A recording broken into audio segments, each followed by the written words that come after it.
What is up, everybody? This is Lyle, no hippie trucking and transportation. Just going to be talking about some of the issues I've had while I've been on home time for the last 18 days or so.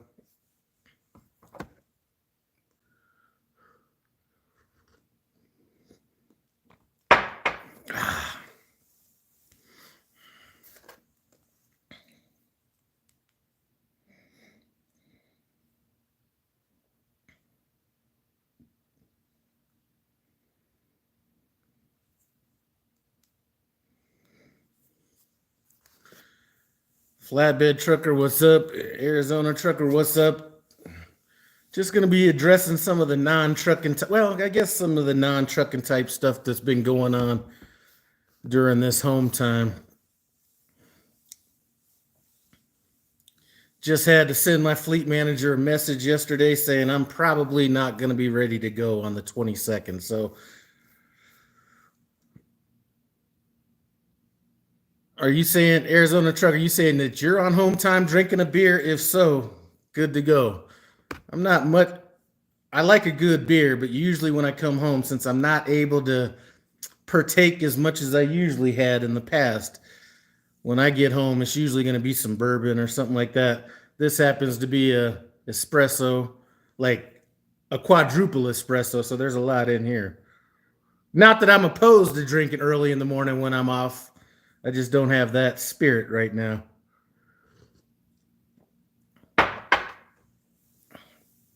Yep. Slime pack.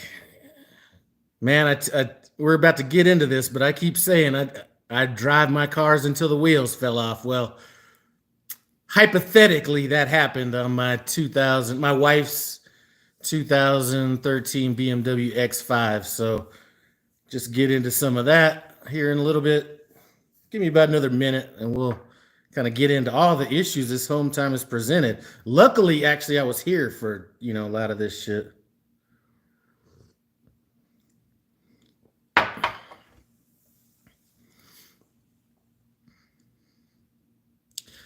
right, so I'm gonna just go ahead and get started. So first of all,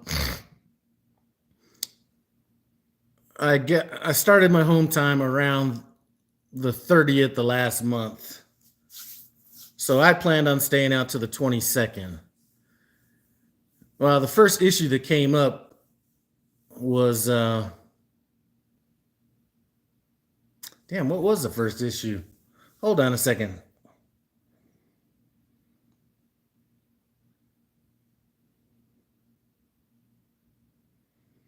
I had to put my truck in the shop. All right, so that was the first thing. So I figured since I'm on home time, let me just go ahead and put the truck in the shop. So I put the truck in the shop, and it was just some minor stuff. Damn, what did I put it in for originally? It's all a blur. But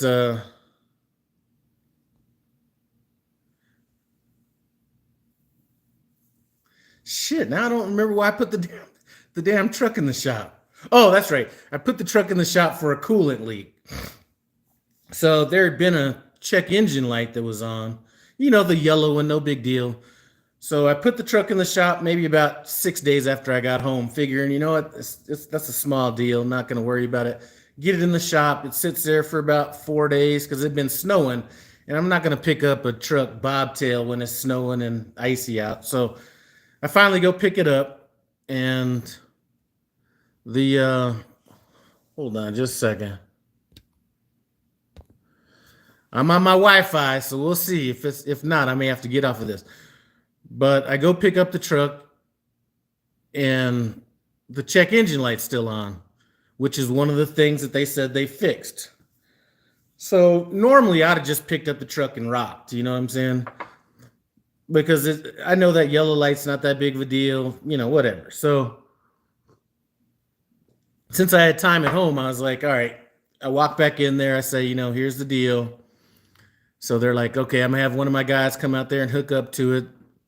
So he hooks up to it, and it's bringing up like some depth pressure thing, like either it's over pressuring the def or something like that, which I can't see because it's not really running through def, but I'm not the mechanic. And then it was throwing up some fuel injector codes, which I don't get. My fuel's been like, I think I've been like number 2 to 5 or whatever on my fleet manager's fleet as far as miles per gallon. I was like, all right, just go ahead and fix that shit. So um it went back in for that, and then it's been ready to get picked up since maybe the day before yesterday. So I'm thinking of a time to go pick up the truck and all this stuff. Well, my wife is driving to go pick up our grandson, and she stops at Walmart in her BMW X5. And now, just to get back on the other stuff, everything was covered under warranty except for like the coolant leak. There was like a a clamp or something. It was like 200 and something dollars, whatever. I'm not going to stress out over that. So anyway, my wife goes to pick up our grandson, stops at Walmart to get some shit, and she goes out to the car, tries to start it, and it says that the fuel pump is like, there's something wrong with the fuel pump. Now, at this point, we got this 2013 BMW X5. I think I might have paid 11 grand for it back in the day. And it's like, why am I going to put like more money into this thing right now, especially if it at minimum is going to be like $1,500. So I'm like, all right, let's just get it towed to the place I get all my cars looked at, and we'll deal with it later. So yesterday morning I wake up, and actually, you know what? I'll get to that in a second. Other issues I had, and that's not necessarily issues, but we had like 16 windows put in the house. So there was that period of time when they were doing that, which kind of held me up from taking my truck down to the shop in the first place. So that kind of backed me up a little bit, right? Not that big of a problem, but it did hold me hostage for about 3 days. So anyway, back to this car situation, and the car buying situation is going to be hilarious. But have the car towed down to the mechanic that I usually work with, and I just drop it off there. I still haven't. I told my wife to call him yesterday morning, tell him I got the car out there. I'll deal with it later. So I wake up yesterday morning to go take a look at some cars. There was a car salesman that used to be, he used to work with me back in the days. I'm actually the one that hired him. So I'm looking on the website and I'm like, oh shit, he's still there. Because this is going back to like 2009 or something like that. So I go out to this dealership, find out that he just got fired. So anyway, my wife sees where I'm going looking at cars. She's sending me all these different cars to take a look at. And there was once a time that wheels were wheels. You know what I'm saying? Just a car was a car. Now that you start getting older and start thinking about different shit, safety's a little bit more important, especially if she's going to be driving around grandkids and stuff like that. And European cars typically are going to be a little bit more safe. That's kind of the reason I'm drawn towards that for, when it comes to her cars. So anyway, I'm out here looking. She sent me some cars to take a look at. I was going to look at like some Audi A6s, maybe, just shit like BMW X6s, shit like that. So she sends me this car. I go take a look at it. And we'll talk about the buying experience pretty soon, but let's just put it this way. I did end up buying that car, and that car should have came with a box of tampons, because that is the most girly car I think I've ever driven. I'm going to show you a picture of this thing here. But the buying experience was just absolutely hilarious. So anyway, we bought this like Mercedes, what is this? I forget. It's a Mercedes GLA 250 or something like that. 80,000 miles, $12,900, whatever. So that's what I ended up buying. Let me get into these comments real quick. But the buying experience was hilarious. I'm going to get to that in a second. And I hated to buy a car. Trust me. I was trying. Slime Pack, we're talking about a coolant leak on my Peterbilt. Yeah. Arizona saying, what's up to Slime Pack? Santino, what's up? Fit Boxes in Kansas. How's the weather where everybody is? That's another reason I'm not stressing out about getting back out there. All right, so we already went through these things. Phantom Games, what's up? All right, Phantom Game. Everybody say what's up to Phantom Games.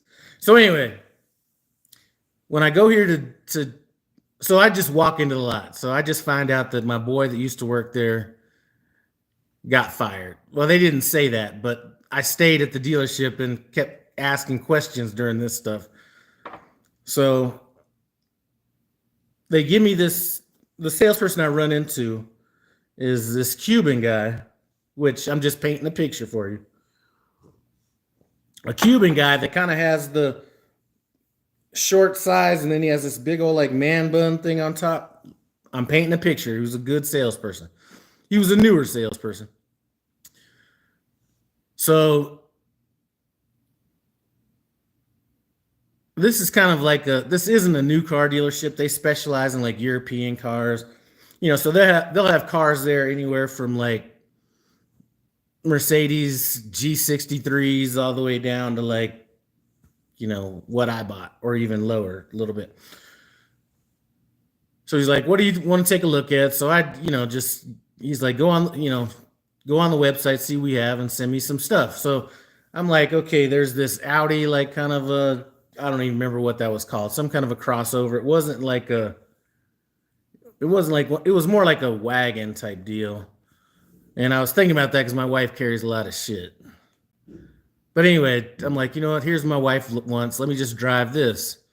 So this salesman, I don't know if he's been diagnosed with Tourette's or what, but he did have Tourette's because he would like burst out in some shit like at random. So we'd be talking and I'd be like, all right, you know what?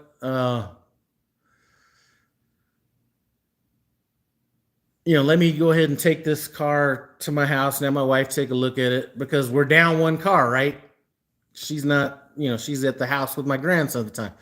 And we're like talking and he's like, in the middle of this sentences, he'd be like bursting out either not grunting, but let's just say grunting, or he would like be saying something, but it would be like just like one word. It wasn't like a sentence. It'd be like, all right, you guys can go ahead and take that car home, or it would be like that. So the whole time we're doing this, I'm like trying to keep from laughing and shit. So the salesperson was chill, but then I guess when the salesperson went to talk to the manager's like, now we're in an area where I was going to be buying this car where I would say that you're going to run up against more qualified buyers than not. But I don't know if it was because of the way I was dressed, because I was dressed similar to this or whatever, but, he goes to tell salesperson, or manager, I'm assuming this is what he's telling him, hey, I'm going to put him out in this car. He's going to drive it home to his wife. So then he wants to come down and talk to me and, hey, is there a way we could like pull a 5-line credit app on you and all this kind of stuff? Because, we just don't want our cars getting driven out there. And it was kind of a little insulting to me in a way. So I said, listen, I don't want to be difficult. I'm sure you guys have your sales process and all this kind of stuff. But in terms of buying the car or qualifying for the car, whatever you guys want, there's not going to be any issues as far as that stuff is concerned, So anyway, give me the car to drive home. Show it to my wife. Let me make sure I'm still online. All right, take it home, show it to my wife. She likes it. Now, this is, like I said, this is one of those cars where it's definitely got to be my wife's car because I can't be out here driving this shit around. Back in the days when the cars that men couldn't drive would have been like a Mazda Miata. Some of you old school people might know those, or Toyota Paseos, or any of those like little like what's those Toyota Scions? Those are like female cars. So I'm like driving home in this car, which I kind of look at as like this chick mobile. She likes it, so I go back up there. You know, Geo a Geo Metro might have been more like you just had to buy that to buy that. You know what I mean? So I think the Geo Metros were those cars where if you could have bought anything else, you would. So I'm not going to look down on anybody that was driving a Geo Metro, but some of those other cars, there was like options to those cars. You know what I mean? So anyway, I'm gonna just make a long story short. So take the car back, tell the guy,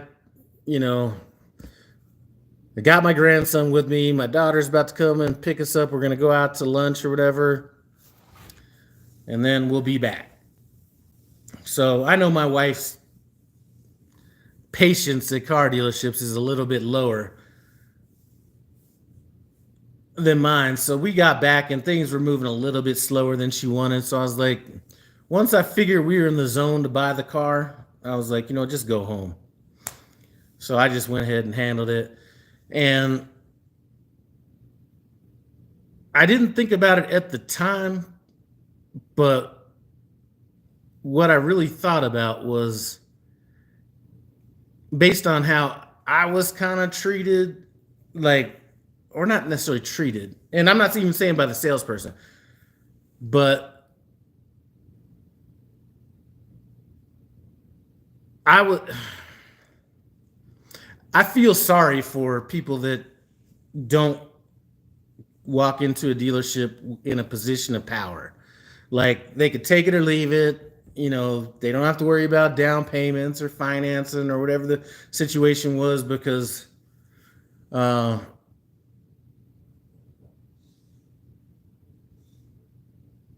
just think that, man, just going up there, first of all,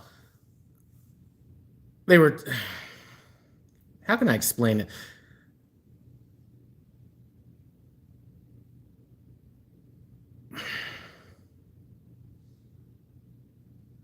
Well, all right. So first of all, once I say, okay, if we can come to terms on this, I'm gonna go ahead and buy the car. And basically, when I said terms, that meant price, because I wasn't worried about the finance and I wasn't worried about anything, payments or anything like that. So guy goes and runs my credit and everything, and then he comes back. All right, now everything starts changing a little bit. So now he understands exactly what he's dealing with. So he comes back, oh, this is great. We could do whatever you want. What's up, Lenny? We could do whatever you want and all this kind of stuff. And I was just like, man, listen, I don't care about the financing. I'm not buying no extended warranty. So you could just tell your finance guy, I'm not doing that anyway. So for some reason, they came back out like it was a brand new deal. And they're like, okay, this is the price of the car, which I'd already agreed it. And then here's your payments for like 72 months and like all this stuff. Because I told him I was going to put $3,000 down. I'm not going to finance the car. I mean, I am, but I'm just going to put the money in the bank and have it draw from that. Not at this, though. So the guy comes back and he's like, 72 months. This is the payment and all this kind of stuff. And I'm like, what bank are you going through? Because I'd mentioned that I belong to a credit union. And I can go up to the credit union today and get the loan and take, just do that. But they're like, we're going through Ally Bank or something like that. And I was like, well, why'd you guys propose 72 months? Now I know why. And he's like, well, because that's just typically what we offer our customers and stuff like that. Now, the reason they were offering me 72 months was because they're going to get a bigger rip when they go sell that loan to Ally Bank or whoever they go to sell for. I don't care about that. I said, I'm not going to fight I'm not going to die on a hill that's not worth fighting for, because this car is going to be, I'm going to pay off this car. Probably, they said the first payment is going to be in like April 30th. April 30th, the car is probably going to get paid off and the dealership's going to take a hit. They're going to get charged back on that. So Uh, anyway, if someone's buying a car, they gotta be a negotiator. I just bought my sister a car, went through the same BS. There really wasn't the deal on the car was excellent. Like I said, it was a 2015. Like I said, I don't rock. Listen, I don't do these expensive cars. The car I got in clean as a motherfucker. Almost looks brand new. A 2015 Mercedes GLA 250. 12.9 was the price. Oh, then they were trying to kill me with the warranty. Well, and then they try to like insult my intelligence a little bit. And not insult it, but they're like, hey, these cars, if something goes wrong, you know, these warranties will cover you for this, this, and this. And are you prepared if a bill, if this needs to go in the shop and have $5,000, whatever it was? I was like, you know what? You might be right. Maybe I'm buying the wrong car. Well, hold on a second. That's not what I'm saying. We're just trying to make sure that. So I was like, listen, I ain't doing no fucking warranty. I said, listen, I drive a truck. I'm used to getting hit upside my tow bill is going to be more than what the fucking issues are going to be if I take this car into the shop. So I'm already desensitized to large bills when it comes to transportation. So I'm not doing that. Then he tries to get me with the gap insurance on the car. And I was like, there's no reason for gap insurance if first of all, if I'm not adding a bunch of money to the top of the line by adding a warranty, and if the car gets stolen, then whatever my insurance company doesn't pay for, I'll write a check, I'll pay the difference, whatever it is. So then the last thing he tried to get me on was this GPS tracking thing. We offer all our clients. It's already on our cars. Is this GPS tracking thing, and this is how much it costs, and if somebody steals your car. And I was like, man, listen, I got great insurance. If my car gets stolen, I'm not even gonna stress about it. It's just gonna get ran through insurance. I'm gonna get my check, and we'll kind of go from there. So he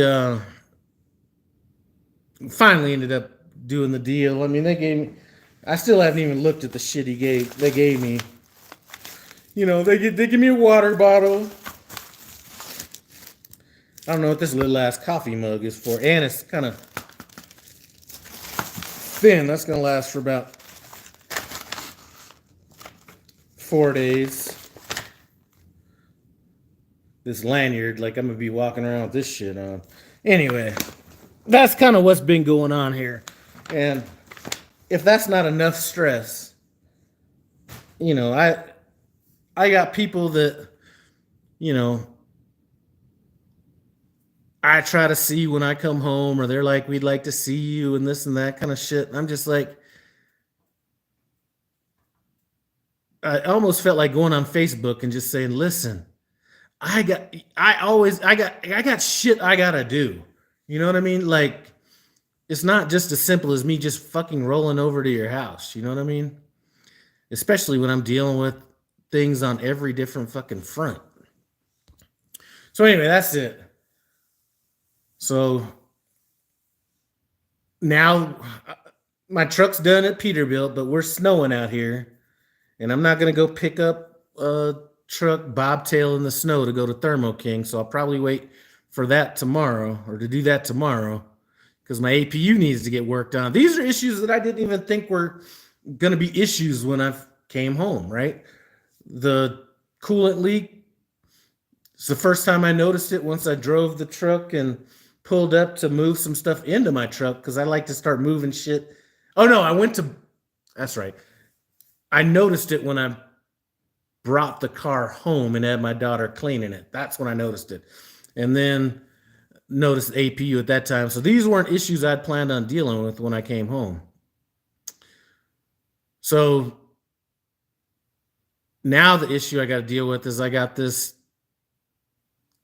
BMW up at this auto shop in their parking lot that I'm not going to put money into.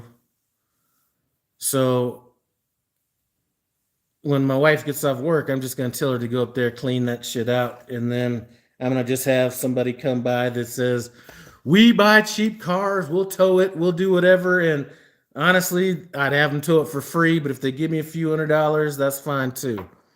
Because at most, I mean, if the car runs, it runs. It's a nice car, all that shit. But in reality, with the miles it has on it, it might be worth $3,500. I'm not going to put $1,500 into a $3,500 car. So I got to deal with that. So just a bunch of shit that I didn't plan on dealing with when I came on Hometime. Now, one of the things I'm happy I'm not having to deal with on Hometime is that snow. Is anybody out there in that snow? I heard there's supposed to be a lot of snow in a lot of places. Lenny, what's going on? Let's see. Sean and PA. What is up, man? I'm just trying to get shit coordinated. So anyway, I went to my fleet manager yesterday, told him, you know what? I'm going to try to get out on the 22nd. It's probably not going to happen. I'll let you know. So I might be coming out not this Saturday, but next Saturday. Hey, Lenny, I was talking to Peruvian Trucker about my other BMW because I just gave away another BMW, a 2003. Super clean. I mean, almost like brand new, other than the fact that it had been sitting for 4 years. And it was a BMW 530. BMW 530i with the M kit on it. So it had the lower profile tires. It was lower to the ground, that whole thing. And I don't even know if he'd do it. So I ended up giving that to a friend of mine. I gave it to a friend of a friend that was a BMW mechanic.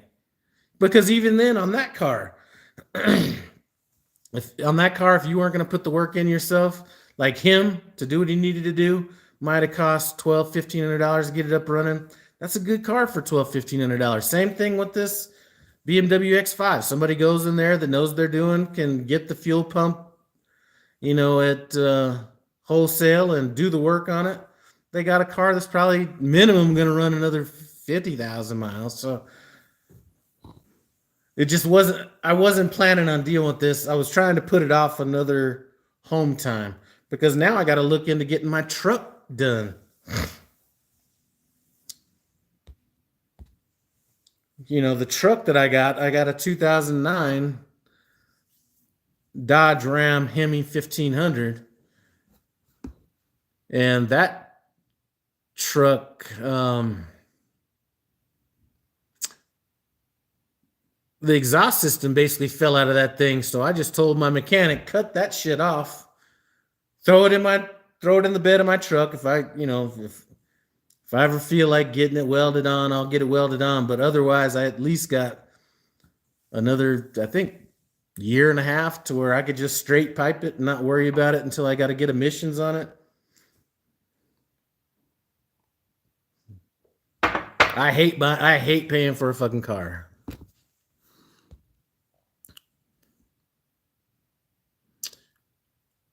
Harlem Status, what's up? Jared, what's up?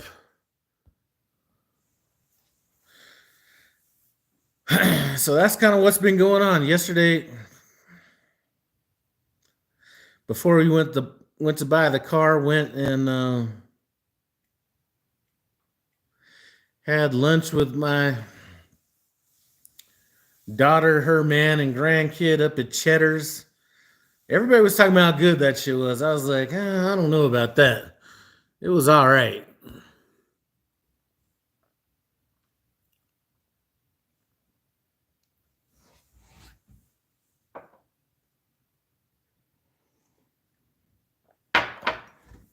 So Can anybody just leave a comment on where they are at in the country right now? And then what the weather is if you can. So if you could just put like Cheyenne, snowy, or shit like that, just so I can live vicariously through you hard chargers out there.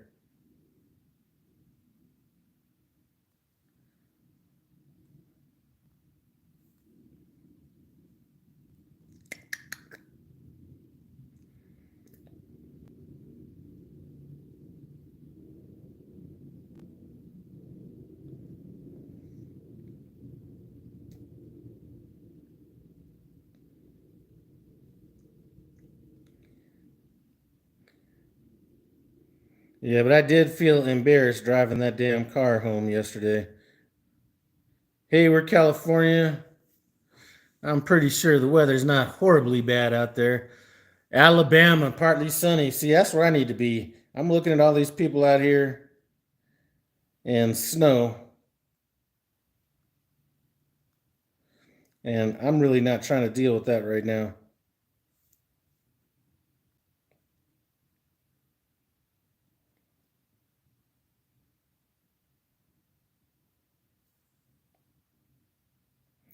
Give me just a second. So anyway, if you happened to be calling me yesterday and I was busy, that's kind of what I was dealing with. But there's a side profile of the car, which is why I'm calling it a chick car. That right there, that is definitely not a car I'd be rocking out there myself.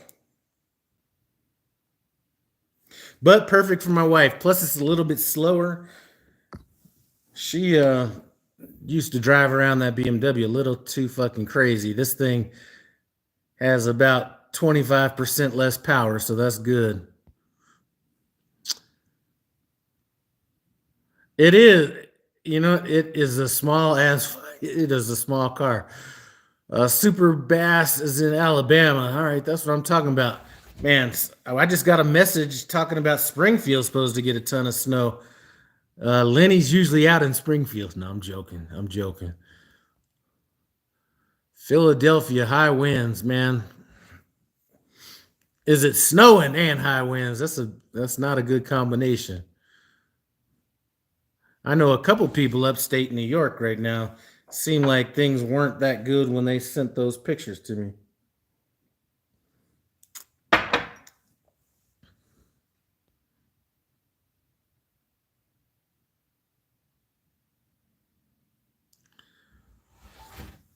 So that is it, man. I gonna stay home a little bit longer than I wanted. If I come back out, let's just say, let me just round it out. So let's say I come out in March. I probably won't come home until May. I probably will stay out at least 60 days this time, just to stack up a little bit of extra money, because I did spend extra money money that I didn't intend on spending this time home. And my wife and my son is taking my wife to Mexico, so I got to be home to watch the dog, because I don't fuck around with anybody watching my dog. So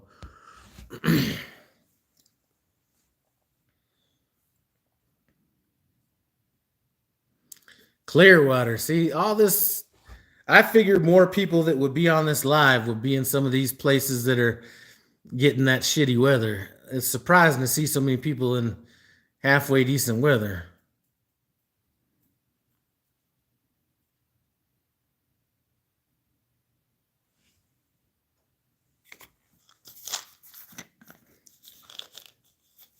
Seattle. See, there's nothing wrong with going to Seattle. There's nothing wrong with being in Seattle. Like if I go to Seattle, if it's in the wintertime, it's not, the issue isn't Seattle. It's getting out of there.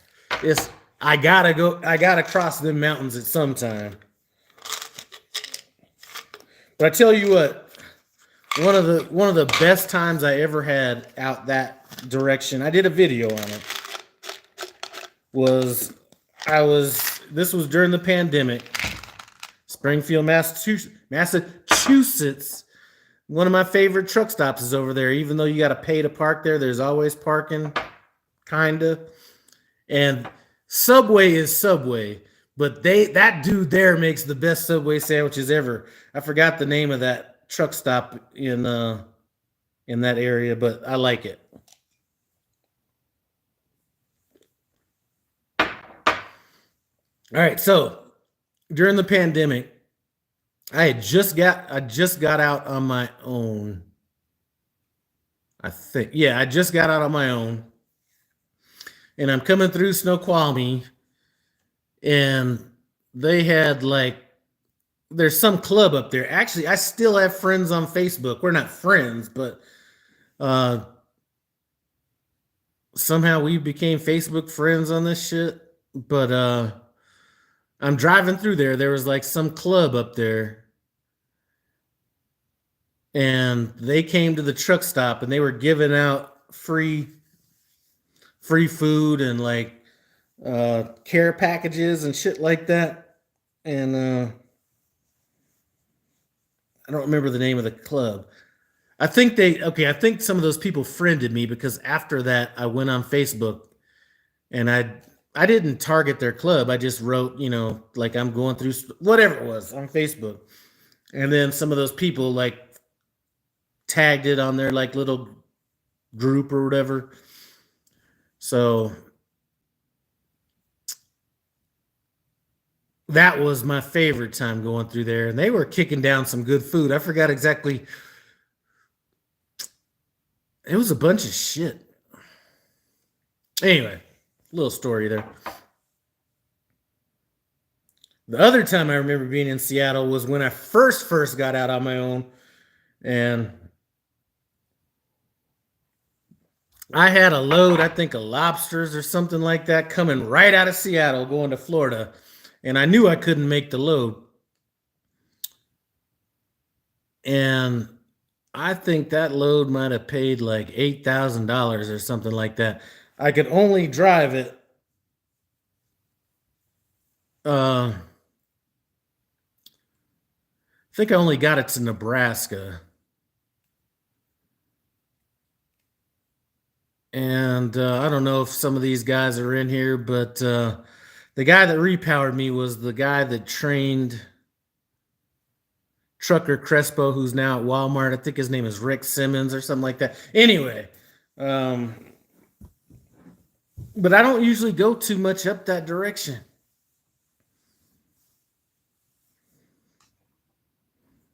I'll dabble with it a little bit more in the summer than the winter, but from a parking standpoint and all that kind of stuff, it's just not that fun. Not that work has to be fun, but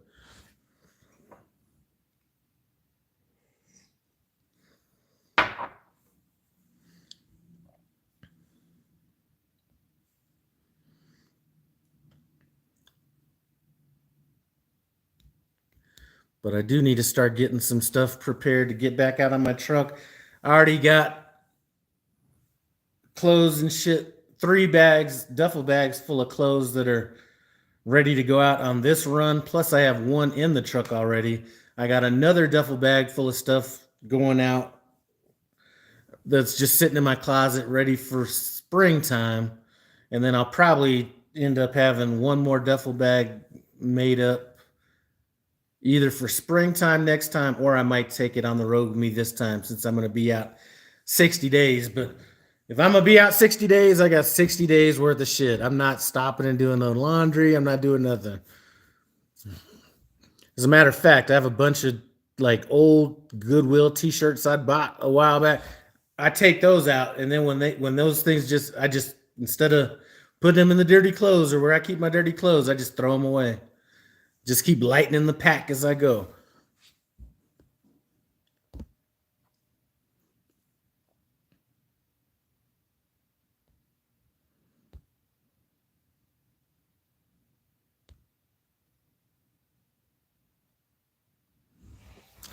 So hopefully I don't have any more unexpected surprises come up.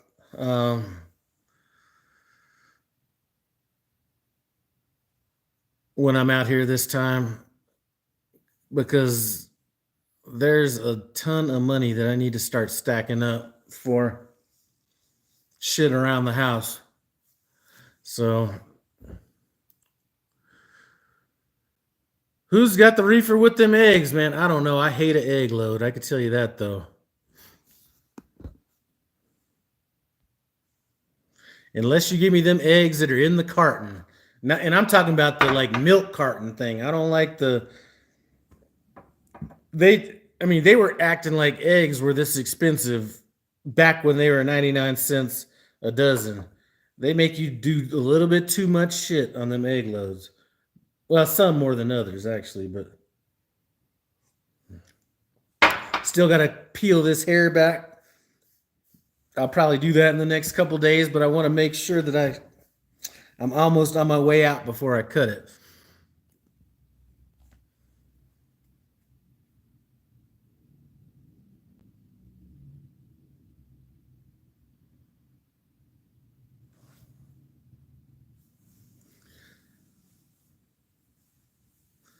I've been easing up on some of this bourbon.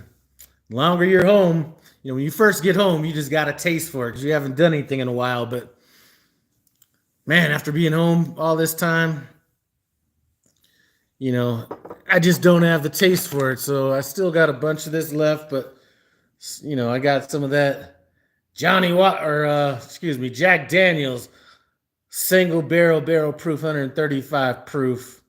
That's almost hazmat right there. That I still got going, and then my wife's bottle that she bought me, which I just don't have the same taste for it. All right, eggs out of Springfield warehouse by the airport are great loads. Man, as long as they don't have some of them loads, they make you go get an additional washout and do all this other shit. And then you got to, it's been a while since I did it, so I don't remember the exact procedure. I just remember, it was like doing the hokey pokey when you're up there. Okay, do this, do that.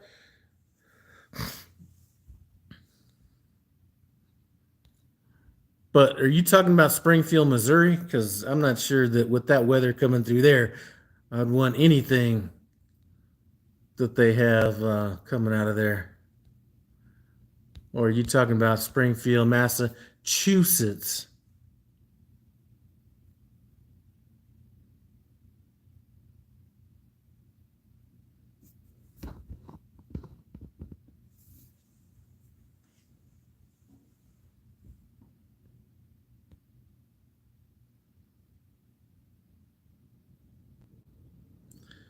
Listen, I don't care if eggs are $400 a dozen.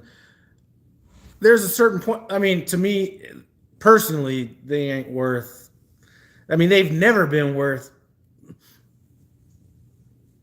They never been worth.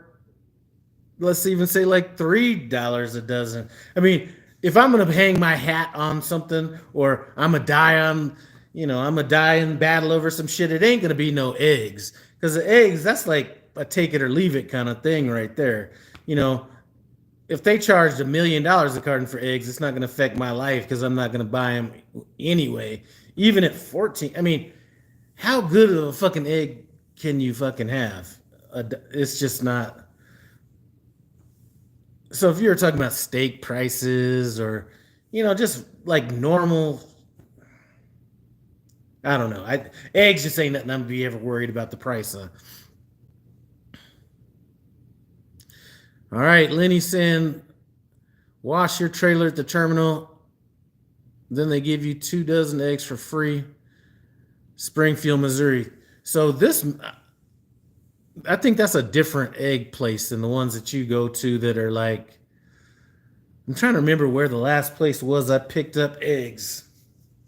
It might have been somewhere in Illinois or something, like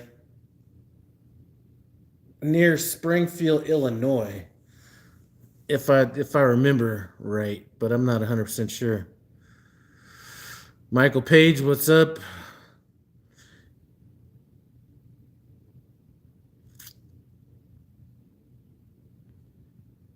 I mean, it's been a while since I bought meat, but I haven't been on my barbecue grind, but I don't remember. I don't even know what would shock me is with meat. I just remember when I was doing my barbecue videos, if I was to buy a brisket and it was a prime brisket, I might have paid $4 a pound for a prime brisket, maybe $2.30 for a choice brisket.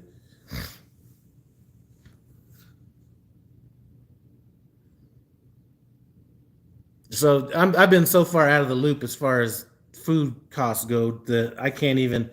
I just know I ain't paying no $15 for no eggs. Now we do have eggs here. All right, Lenny, check out later. We do have eggs at this house, so I don't know how much those eggs cost. But my wife works at Costco, so I don't know how much they are there. But whatever they are there, that's what she paid for 'em.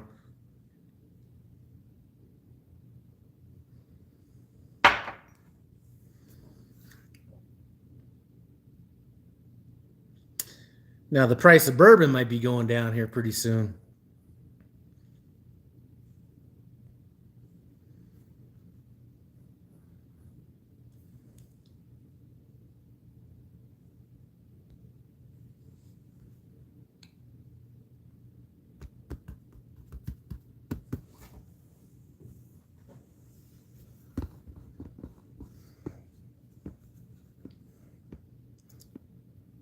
Big Bear, is there any snow going on out there?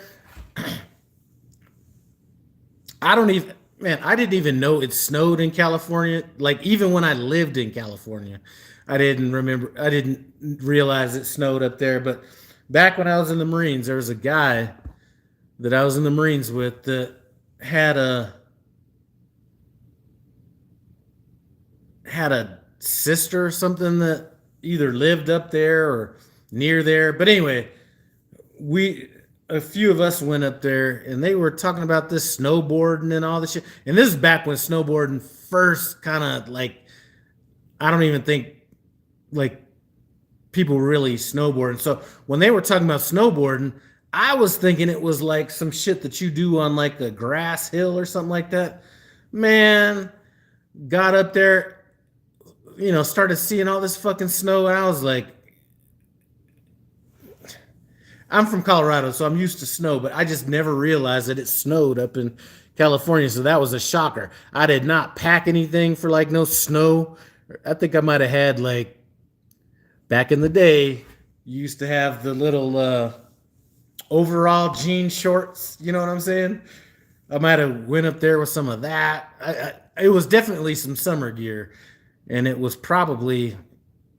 I think I might have gone up there in like maybe March or February. I mean, to me, the weather was as far as I was concerned, the weather in California was the weather it was in San Diego where I was living. So I didn't really think much about it, but I was not prepared for that shit. I think somebody gave me some clothes to wear. I don't remember what it was, but I was not prepared for that. All right, Michael, what are home time problems? Home time problems were I got off the road, right? Now, I didn't realize that I had an issue with my truck. So, I come off of home time. Immediately when I come off of home time, I have to get these windows put in my house. So that takes like 3 days. So while they're doing this shit, I can't leave the house. So I'm finally able to leave the house. So I go grab my truck and I'm going to have my daughter clean it out. And it's just a way for me to pay her and make her not feeling like I'm just giving her something, right? So have her clean out my truck, bring it to the house, all this kind of stuff. And then I realized that there was a coolant leak. So I'm like, all right, I'm at home. Let me just take it up to get this coolant leak. Now, there was a yellow check engine light on as well, which I really wasn't worried about. So I take it up there, tell them, hey, check out this coolant leak and then this check engine light. So get it up there. They say that they fixed everything, check engine light, all that. So I go pick it up. Now, when they tell me that it's ready, sometimes there's delay because a lot of times they're not calling me. or whatever, they're running it through the system. So Prime is getting the information before I do. But it's been snowing out here a little bit off and on. So there's like a 3 or 4 day delay before I can get back up there. So I get back up there, and then I find out the APU's, well, okay, I find out the APU's jacked up when I bring the truck home. So now I know, okay, I got to get my truck over to Thermo King. So when I go to pick up the truck at the Peterbilt dealership, the check engine light's still on. So I tell them, hey, this is still on. They're like, okay, we need to get a mechanic back out there to, do whatever, hook up to it and tell us what's wrong. So they're like, okay, here's what it's showing. We'll get the truck back in. So now that's delaying me from getting my truck to Thermo King. So it goes to Peterbilt, takes a few more days up there. They tell me the truck is ready to get picked up. In the meantime, I'm like, okay, tell my wife, tomorrow we got to go pick up this truck. Well, my wife's car goes down when she's at Walmart, fuel pump. So we get the car. She has AAA and all this shit. Good thing this is happening when I was home. So get the car towed to the dealership where I'm at. And then I just look up how much a fuel pump is. It's not worth me fixing a 2013 BMW for a fuel pump that's worth $4,000 maybe. Plus, I've been thinking about buying a car anyway, so I'm like, all right, boom. So I would have gone and picked up the car yesterday, or the truck yesterday, and done what I needed to do, but I couldn't do it because I got to deal with this car situation. So go to buy a car yesterday, buy the car, all that. Now I can't pick up my truck until I'm not going to go out there driving around when it's snow and slick out there, bobtailing. So I'll probably pick that up tomorrow. But I also today sometime got to deal with getting my other BMW, or getting my BMW from this this auto shop. So I'm just going to call somebody, we buy junk cars, tell them to come pick it up. I'll give them the title. I'd probably give them the title for free. If I can get a few $100s out of it, it'd be great. But I always said I'm going to drive these cars until the wheels fall out or fall off. And then hypothetically, this would fall into the same category as the wheels falling off. So I was going to be in position where I was going to be looking for cars anyway. I was just hoping it was going to be the next time I come home rather than this time. And it's just an inconvenience more than it is the car going out. So anyway, bought that car, did that. Then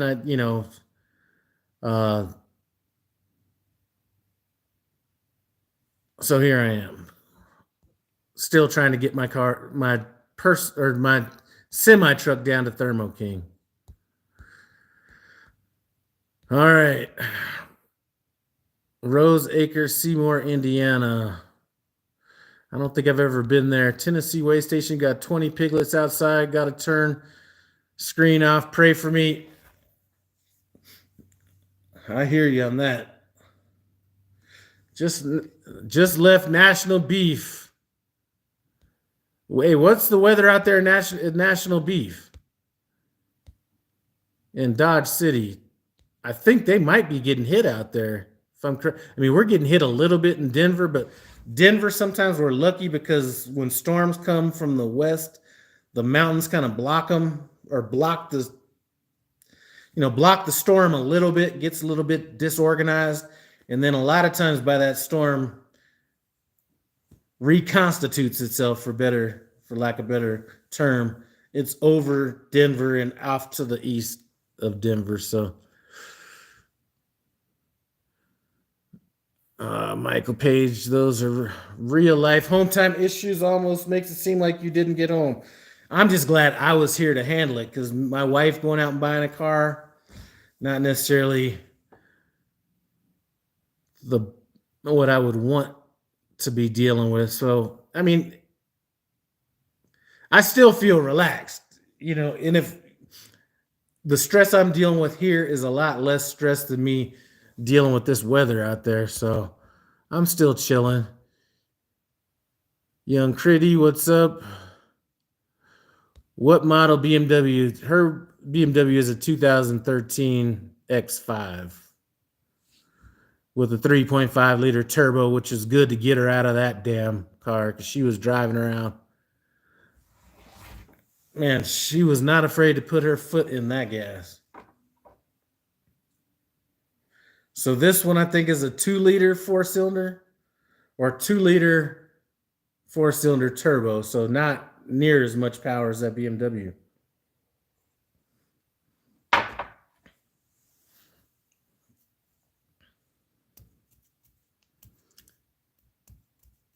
Now, Mike, what my wife bought was a Mercedes, or 2015 Mercedes GLA 250 chick car. It's like a little crossover.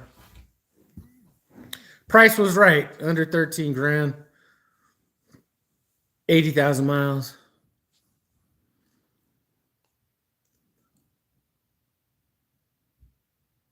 Now, my car, I'll probably go a little bit less on the price just to get me from here to there, but I'll probably ride this truck till the wheels fall off.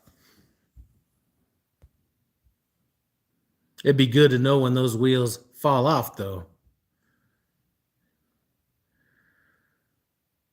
The X5's in decent condition. I mean, it's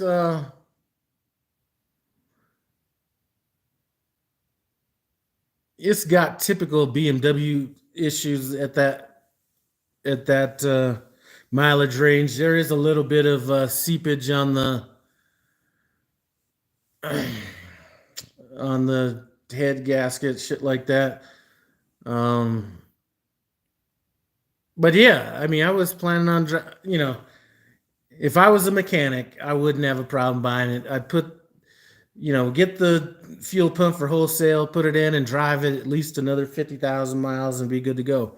To me, it's just not worth. It doesn't make common sense for me to put 50,000 or even 15. It's probably gonna be more than $1,500.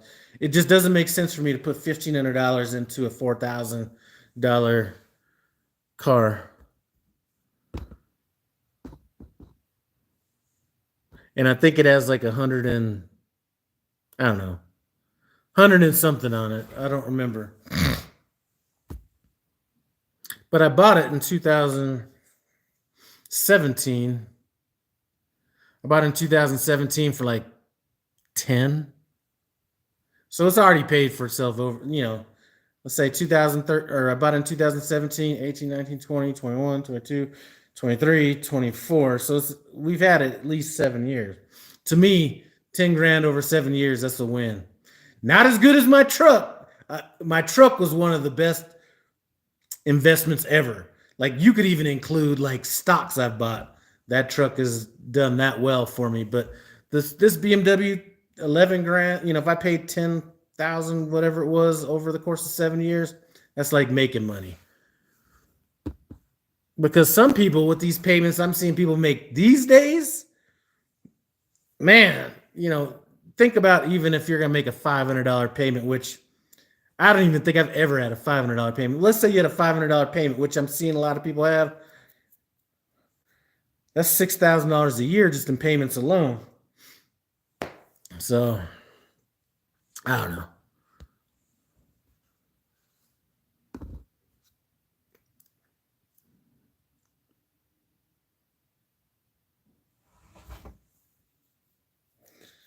I mean, I could park that fucking car out if I was that type of person. I mean, the rims alone, I don't think they've changed the rims all that much or whatever. I mean, those rims, yeah, $500 payment. Yeah, so when I go buy this car yesterday, they're trying to like tell me all these payments and shit. I'm like, I don't care about the payments. All I want to know is make sure that the price is what we agreed on. And that's it. You know what I mean? I don't care what the payments are. I mean, I was like, I could just go deal with my credit union. My credit union was closed yesterday. But then they're like, we got, they put me on like some 72-month term, which I don't care about. I just know that gives me a little bit more. Here's why I wasn't pushing the issue going to my credit union was was the payment. I'm getting a free float for 15 days. If I'd have went to my credit union, taken that paperwork to the dealership, I'd have payment in 30 days. My first payment, which I think they said my first payment was going to be like April 30th or something like that. Well, by April 30th, I'm going to have that fucking car paid off. So the dealer's going to get, because listen, if you don't know much about buying, car dealerships, they're going to make money off the financing, right? Which is one of the reasons I didn't want to push not financing with them. But as soon as I tell them, hey, I can go to my credit union, what they could have thought was, okay, they're going to make a little bit of money going through my credit union anyway. But what they're gambling on is put me on a 72-month contract that they're going to, because I think they said 72 months, like 9% And to me, I don't care. To me, it doesn't matter. I'm not going to have the loan that long anyway. But I think they were going for the home run and saying, okay, we're going to make this much money for selling this loan to this particular bank. Well, when I pay off that loan, they're going to get charged back for it. So to me, it doesn't matter. They could do whatever they were going to do. I mean, even if I just went and said, okay, I don't plan on paying it off, let me take it to my credit union and then just have them basically just buy out the other loan. I'm not going to stick in that loan. To me, it was short-sighted of them to be looking at that or looking at it that way. Let's see. Hey, I have paid about $15K in repairs on my 94 Cavalier in the last 10 years. About $125 a month fits me and my stuff, so worth it for me to have the 62 plus miles yearly. Like I said, I can't do car payments. What I was planning on doing, and I was gonna, like I said, go through my credit union, put the money in my credit union, have it set up on auto pay just to get it paid off like that. If the interest rate was going to be fine. I haven't even checked with them, but like I said, 45 days, I'm probably going to slam that and pay it off anyway. So they picked the wrong battle to fight. And I think they'll understand that when they get charged back for that loan.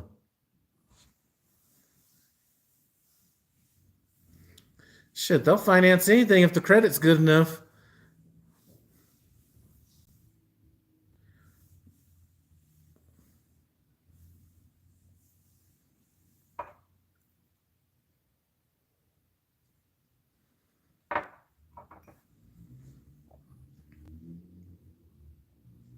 I might let one payment hit that bank just to show up as a paid off loan. But like I said, it doesn't matter. I'm not fighting for credit scores or anything like that. But I may let it hit. It may have to hit one time for me to pay it off because I'm going to have to get the statement in the mail. So.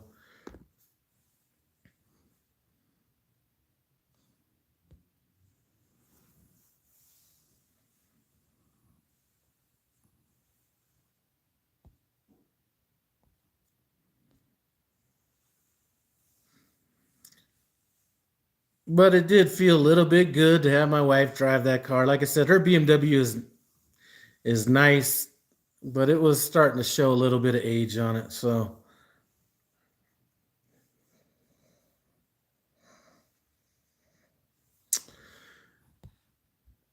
yeah, they don't have a prepayment penalty on it. As a matter of fact, I think in Colorado it's illegal to have a prepayment penalty on a car if I'm not correct, but I'm not 100% sure. I know it's not a prepayment penalty on it, though.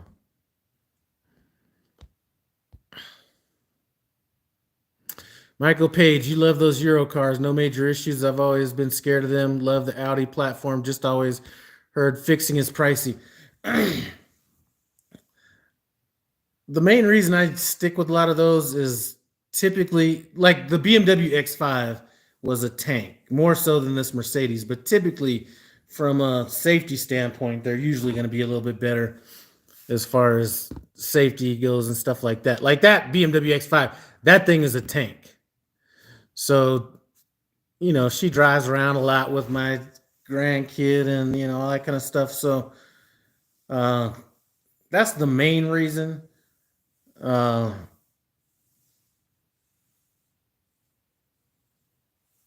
as far as the expense to fix shit, I haven't seen that. No, I didn't get no G wagon. I got the mom car. Uh, actually, I got the car that I ended up getting. Should have came with a pack of tampons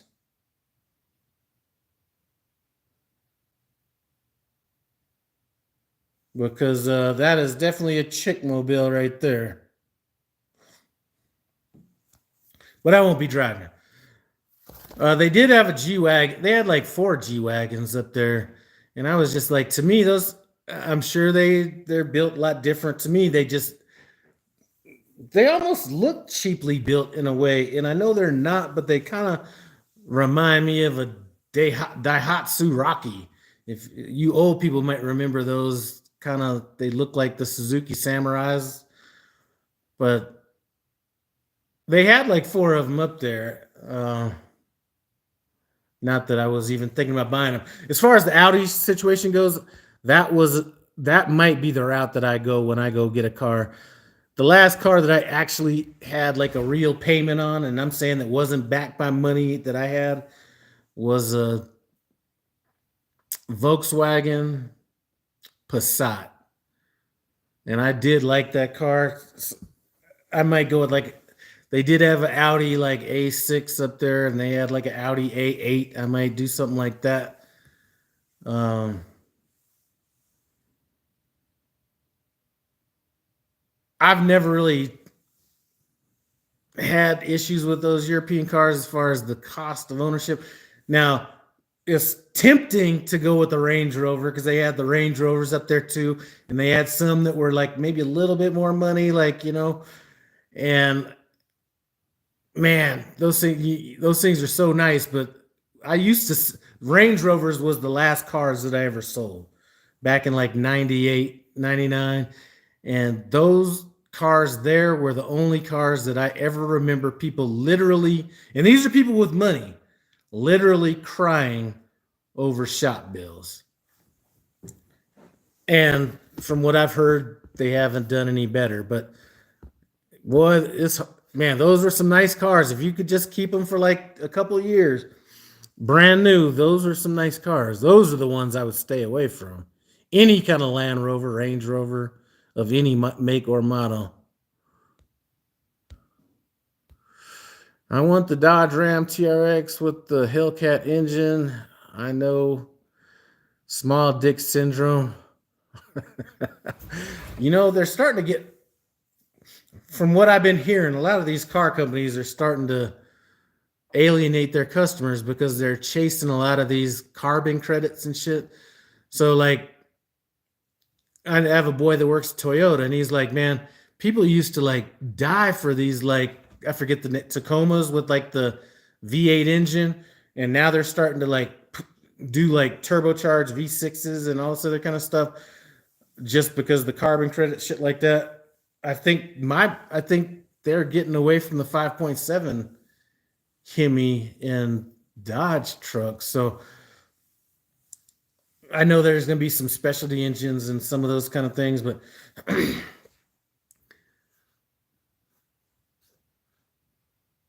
412, what's up, man?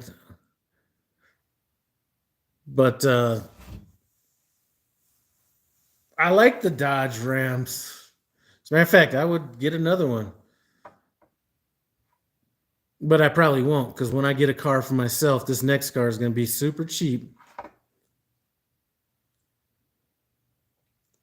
Yeah, Tundra with a 5.7 6-cylinder. Yeah, that's it. That's it. But shit,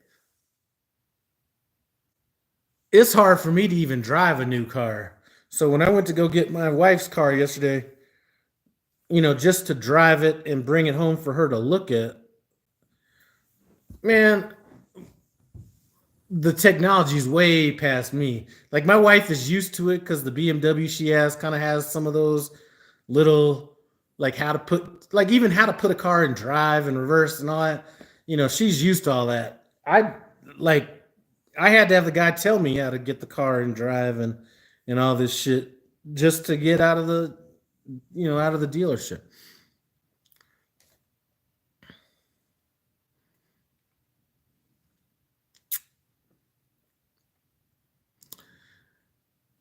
Like the Rams with and the F-150 with the 5.0. I think when I was buying my car or my truck, my Dodge Ram, I think I was going between a Dodge Ram and then I was looking at Fords also, but I think they had like a 5.4 liter in it or something like that at the time. All right. Other people don't give a shit about your 80K vehicle and scratch and ding it in a heartbeat. Almost not worth getting a new one anymore. Like I said, I paid under 13 grand for that car and I didn't even want to spend that much. I just realized that at some point I could have, at some point, I was like on the borderline of spending less was going to have like a whole bunch of more miles on it and I'm comfortable with 80,000 miles. I think for 13 grand, 80,000 miles, let's even just say I get, my wife's probably putting 10,000 miles on a year, if that. So 4 years, it'll have 120,000 miles on it. At that point, if the engine falls out, the engine falls out.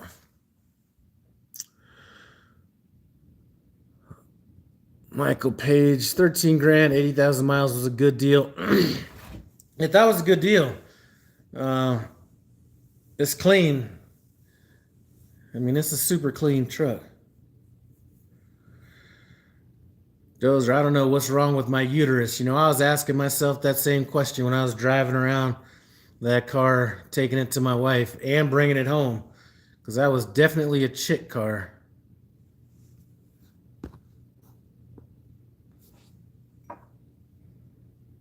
Like if that was my personal car, you'd have to tint those things out. You'd have to black out those windows, and then park like way far away from wherever you parked it.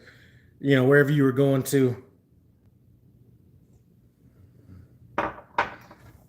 Yeah, I heard they stopped making that V8 Ram.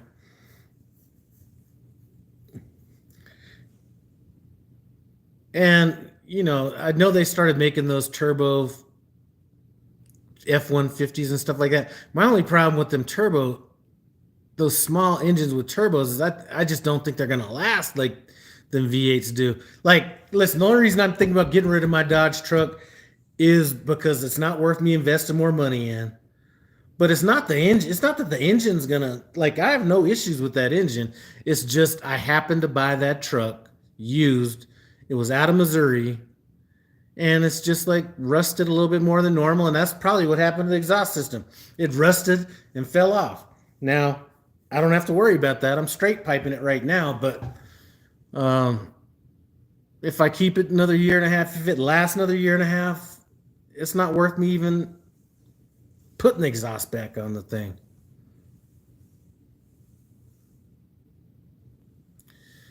Yeah, if you were out here, Michael, you could come and get that X5 because when I go up here, I'm gonna call the shop here in just a little bit, and I'm gonna be like, "Any of you guys want this?" I'm gonna have somebody come and tow it here in a little bit.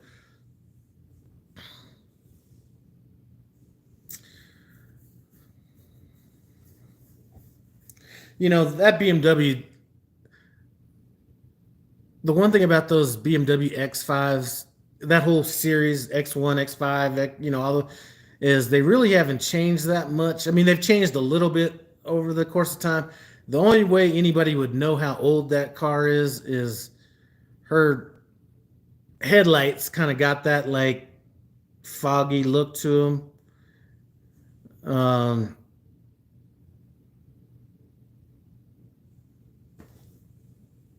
I mean, the interior's showing a little bit of wear, whatever. But outside of that, nobody would just be able to look at that and be like, that's a hoopty.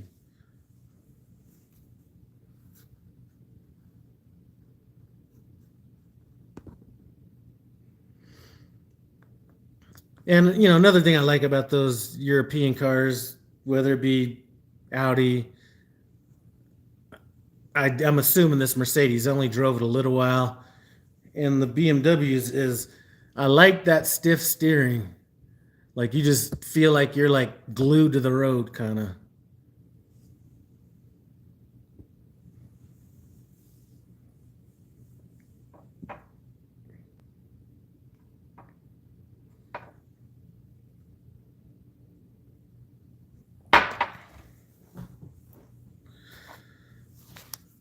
So yeah, shit. When my wife gets off work, I'm gonna run up there, have her get her stuff out of that BMW or out of that BMW, and then schedule getting somebody up there to pick it up and tow it away.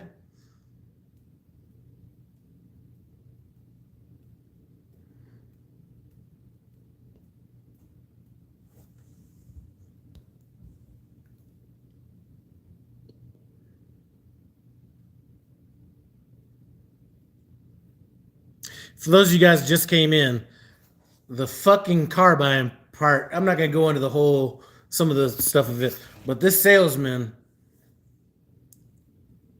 he had Tourette's. Now, maybe it wasn't exactly I'm thinking it was Tourette's because he'd be talking and then all of a sudden he would just like blurt out into some other shit that didn't even have any, like some of it was indistinguishable, but he'd be talking, it'd be like, yeah, let me go. How can I explain it? I wish I could remember what he was be saying because if I say it, it'd be like, okay, let me go.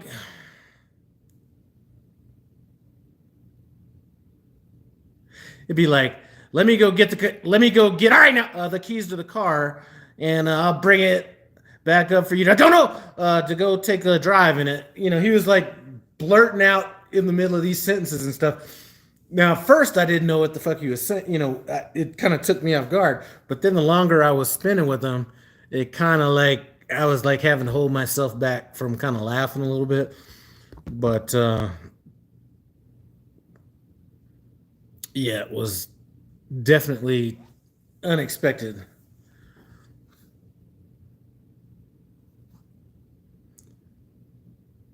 He wasn't cussing or anything. So normally you see people that have Tourette's or whatever, they'd be like cussing.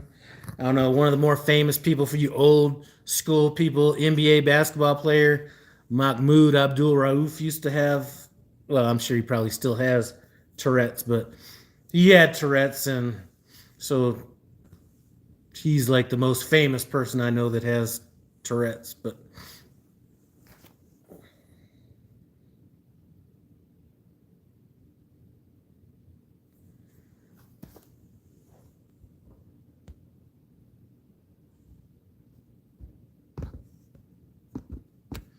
hey, Michael, though, I just thought about this today, man. Is if you just put something on Craigslist or something, or just even on Craigslist, like saying that you tow away, this type of car, that type of car. Because I mean, to me, I don't care who comes and picks it up, right? It could be a salvage yard, it could be, you know, I'm less likely to want to give it to somebody that works at this automotive place that I'm going to just because I would feel real stupid just saying, here's the title, all this shit, and just give it to somebody and then have them immediately turn around and do the same thing I was going to do, except put $500 in their pocket or something like that. I'd feel stupid about that. So I may not go that route with those guys, but that's just because I just can't have somebody looking at me like I'm stupid every time I go up there.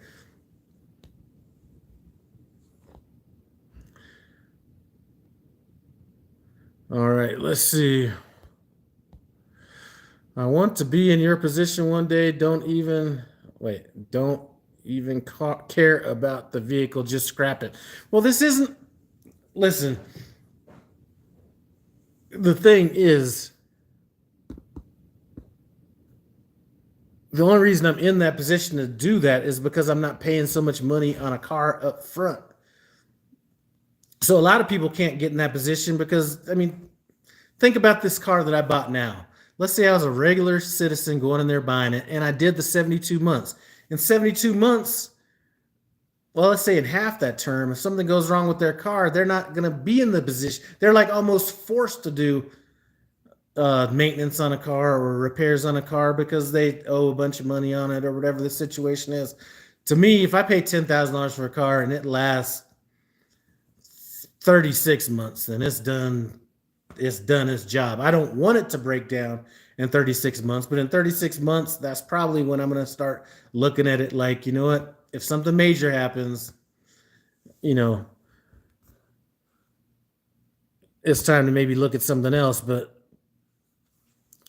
it's because I'm it's because I'm so cheap, not necessarily that I'm in like some great position.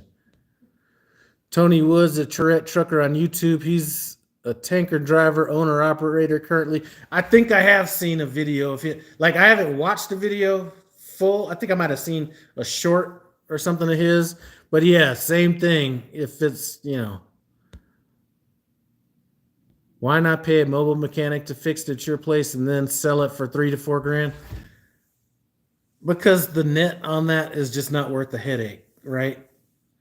So it's gonna cost the fuel pump to get it fixed is gonna cost $1,500, right? So for me to fix it and go through all of that to make $1,500 on it just isn't worth my time. Especially maybe if I was home all the time and lived in Denver, and I'd almost thought about just fixing it and then just driving it. But then is when the next bill gonna come? So like if you could guarantee me, oh, I'll fix it and it'll be $1,500 and then I'll have another, you know, year and a half out of it, then it makes sense to do it. But sometimes it's just easier just to let it go. Don't pay dealer prices. You know, dealers, you know, to fix it, I think realistically it's going to still be that amount, whether it's done at a dealer or not. You know, here's other things I got to think about. It's time to register it again. So, you know, even if that's just, you know, a couple $100, that's another couple $100 to spend. And then that's just coming up now. And then,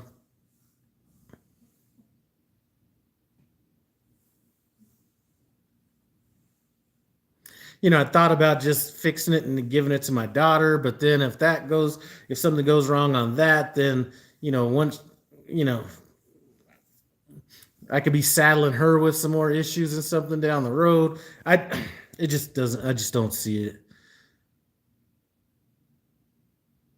I've ran through all these different scenarios in my head.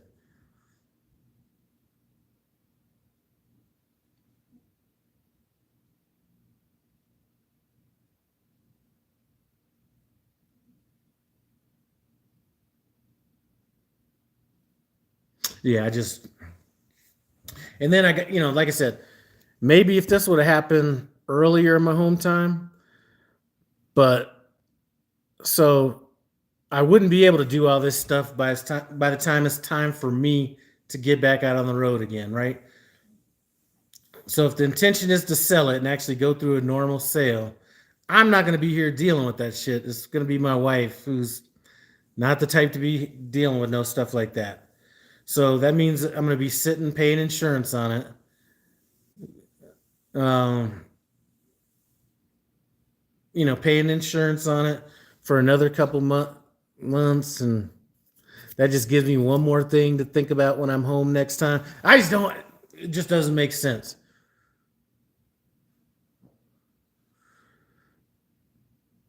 Hey, Michael, catch a flight and come out here, man. Oh shit! Hold on a second. They just sent me a settlement. Let me see what they're looking at on this shit.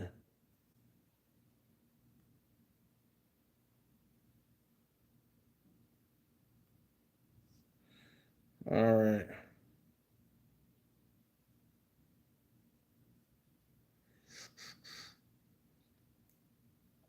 All right, I'm gonna need to check on this. They're trying to hit me for $1,200 on my truck, so I'm about to get off here and call and see exactly what that's about.